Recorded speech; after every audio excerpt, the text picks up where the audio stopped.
السلام عليكم ورحمة الله.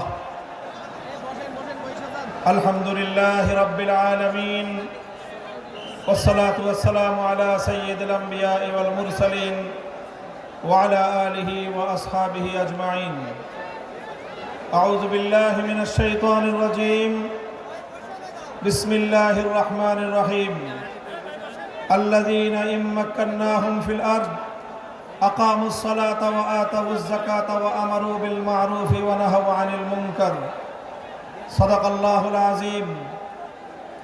আন্দোলনরত ৮ দলের উদ্যোগে আয়োজিত খুলনা বিভাগীয় মহাসমাবেশে উপস্থিত সংগ্রামী সভাপতি, ইসলামী আন্দোলন বাংলাদেশের মোহতারাম আমির পীর সাহেব চরমনাই হযরত সৈয়দ মুফতি মোহাম্মদ রেজাউল করিম, উপস্থিত সম্মানিত প্রধান অতিথি বাংলাদেশ জামায়াতে ইসলামের আমির জনাব ডক্টর শফিকুর রহমান সহ আন্দোলনরত ৮ দলের কেন্দ্রীয় নেতৃবৃন্দ, বিভাগীয় জেলা নেতৃবৃন্দ, সর্বস্তরের খুলনা বিভাগের প্রাণপ্রিয় আমার তৌহিদি জনতা, সর্বস্তরের বাংলাদেশের নাগরিক বৃন্দ,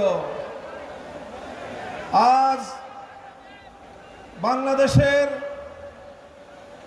জুলাই অভ্যুত্থান পরবর্তী, জুলাই বিপ্লব পরবর্তী বাংলাদেশে দাঁড়িয়ে এ পর্যায়ে আমরা স্পষ্ট দেখতে পাচ্ছি বাংলাদেশের মানুষ দুই ভাগে বিভক্ত। একটি ভাগ জনবিচ্ছিন্ন, দেশ বিরোধী, বিদেশি আধিপত্যবাদের এজেন্ডা বাস্তবায়নকারী, ভিন্ন দেশের দালাল এবং ভিন্ন দেশের পদলেহী একটি গোষ্ঠী বাংলাদেশে আছে। আরেকটি পক্ষ বাংলাদেশের স্বাধীনতাকামী, বাংলাদেশের দেশ এবং জনগণের অধিকার রক্ষায় তারা তৎপর। এই হলো দুই পক্ষ। এই দুই পক্ষকে আরো সংক্ষিপ্তভাবে আমি চিহ্নিত করে থাকি বলি, বাংলাদেশ আজ দুই ভাগে বিভক্ত। এক ভাগ ৭২-এর বাকশালপন্থী, আরেক ভাগ ২০২৪-এর বিপ্লবপন্থী। আমরা আমাদের অবস্থান পরিষ্কার করছি, আমরা ২০২৪-এর বিপ্লবপন্থী শক্তি। আমি সকল রাজনৈতিক পক্ষগুলোকে জাতির সামনে যার যার অবস্থান পরিষ্কার করার আহ্বান জানাই। হয় আপনি ২৪-এর জুলাইপন্থী, হয় আপনি ২৪-এর বিপ্লবপন্থী, হয় আপনি বৈষম্য বিরোধী বাংলাদেশের পন্থী, আর না হয় আপনি ৭২-এর বাকশালের দোসর। স্পষ্ট ভাষায় ঘোষণা করতে চাই, রক্তের সাগর পেরিয়ে ২৪-এর জুলাই বিপ্লবের পর ৫ই আগস্ট মহান বিপ্লবের মধ্য দিয়ে যেই ফ্যাসিবাদ বাংলার সীমান্ত থেকে বিতাড়িত করা হয়েছে, সেই ফ্যাসিবাদ এবং তার কোন দোসর বাংলার ক্ষমতার মসনদে আর আসতে পারবে না ইনশাআল্লাহ।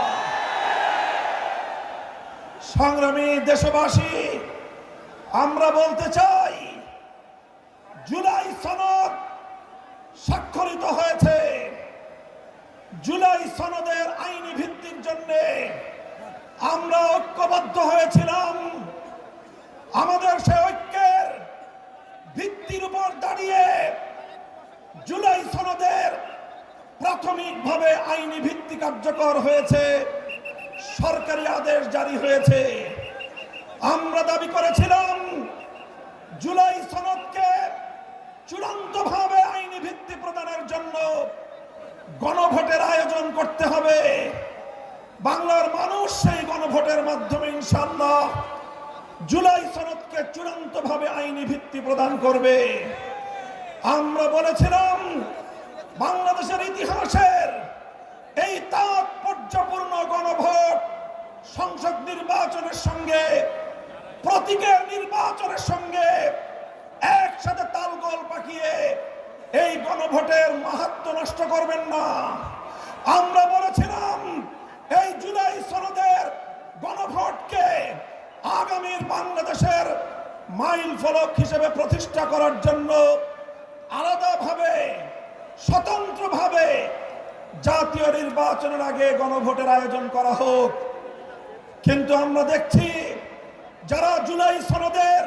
যারা জুলাই বিপ্লবকে আন্তরিকভাবে গ্রহণ করতে পারে নাই, যারা জুলাই বিপ্লবের বৈষম্য বিরোধী চেতনাকে ধারণ করতে পারে নাই, যারা জুলাই বিপ্লবের ফ্যাসিবাদ বিরোধী সংগ্রামকে ভালোভাবে গ্রহণ করতে পারে নাই, ষড়যন্ত্র করে পর্দার পেছন থেকে কলকাঠি নাড়িয়ে জুলাই সনদের গণভোটকে একই দিনে বাস্তবায়ন করার জন্য বর্তমান সরকারকে তারা বিভ্রান্ত করেছে, পথভ্রষ্ট করেছে। দেশের স্বার্থে, জনতার স্বার্থে, শান্তির স্বার্থে, ঐক্যের স্বার্থে আমরা গণভোটের আয়োজন, হয়তো জুলাই সনদের আয়োজনকে এখন আমরা বলছি স্বতন্ত্র নির্বাচনের মাধ্যমে আলাদা দিন গণভোটের আয়োজনের মধ্য দিয়ে জুলাই সনদ কার্যকর করার এই ঐতিহাসিক পদক্ষেপকে যেন বর্তমান সরকার তার প্রাপ্য সঠিক মর্যাদা দান করে। বলতে চাই, যদি এটা করতে ব্যর্থ হন, ইন্টারিম সরকার, ইতিহাস আপনাদেরকেও ক্ষমা করবে না। ইতিহাস কাউকে ক্ষমা করে না। মনে রাখবেন, ইতিহাসের দায়ে পরিশোধ করতে পারবেন না, কলঙ্ক নিয়ে বিদায় নিতে হবে। পরিষ্কার বলি, আমরা ইনশাআল্লাহ যেই ফ্যাসিবাদ রক্ত দিয়ে বাংলাদেশ থেকে বিদায় করা হয়েছে, বিদেশি প্রভুদের এজেন্ডা বাস্তবায়ন যারা করার জন্য আমার বাংলার স্বাধীন জনপদকে যারা ব্যবহার করেছে, আজও যারা স্বপ্ন দেখছে বিদেশি প্রভুদেরকে খুশি করে আবার ক্ষমতার মসনদে আসবে, তাদেরকে বলতে চাই, বাংলাদেশের মানুষ আজ ঐক্যবদ্ধ। বাংলার মানুষ আজ রাজপথে অবস্থান নিয়েছে। আমরা রাজপথে নেমেছি জুলাই সনদ বাস্তবায়নের গণভোটে হা বাক্সকে বিজয়ী করার মধ্য দিয়ে আগামীর বৈষম্যহীন ফ্যাসিবাদ মুক্ত বাংলার ভিত আমরা তৈরি করব ইনশাআল্লাহ। আপনারা সকলে ঘরে ঘরে দাওয়াত পৌঁছে দিবেন। দলীয় প্রতীকে নির্বাচনের পাশাপাশি, দলীয় প্রতীকে ভোট দেওয়ার পাশাপাশি গণভোটে হা বাক্সে ভোট দিতে হবে।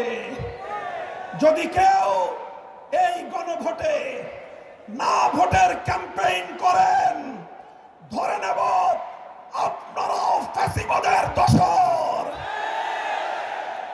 ইনশাআল্লাহ আমরা রাজপথে আছি। লেভেল প্লেইং ফিল্ড যদি তৈরি করতে ব্যর্থ হয় সরকার, নির্বাচন নিয়ে কোনো অনিশ্চয়তা দেখা দিলে সরকারকেই তার দায় গ্রহণ করতে হবে। সংগ্রামী সাথী ও বন্ধুগণ, এভাবে রাজপথে যে মহান ঐক্য গড়ে উঠেছে, সে ঐক্যে ৮ দল মোহনায় মিলিত হয়েছে। ইনশাআল্লাহ জুলাইপন্থী প্রতিটি রাজনৈতিক পক্ষকে দেশকে ভালোবাসতে হলে, আগামী দিনে জুলাই বিপ্লবের চেতনা বাস্তবায়ন করতে হলে ৮ দলের এই মোহনায় মিলিত হওয়া ছাড়া বিকল্প কোনো পথ নাই। বক্তব্য শেষ করব শেষ প্রাঙ্গণে, শেষ প্রান্তে দাঁড়িয়ে বাংলাদেশের মানুষের অধিকার আদায়ের, আধিপত্যবাদ বিরোধী আন্দোলনের অবিসংবাদিত নেত্রী বেগম খালেদা জিয়ার জন্য আমি দোয়া করছি, সকলকে আহ্বান জানাচ্ছি।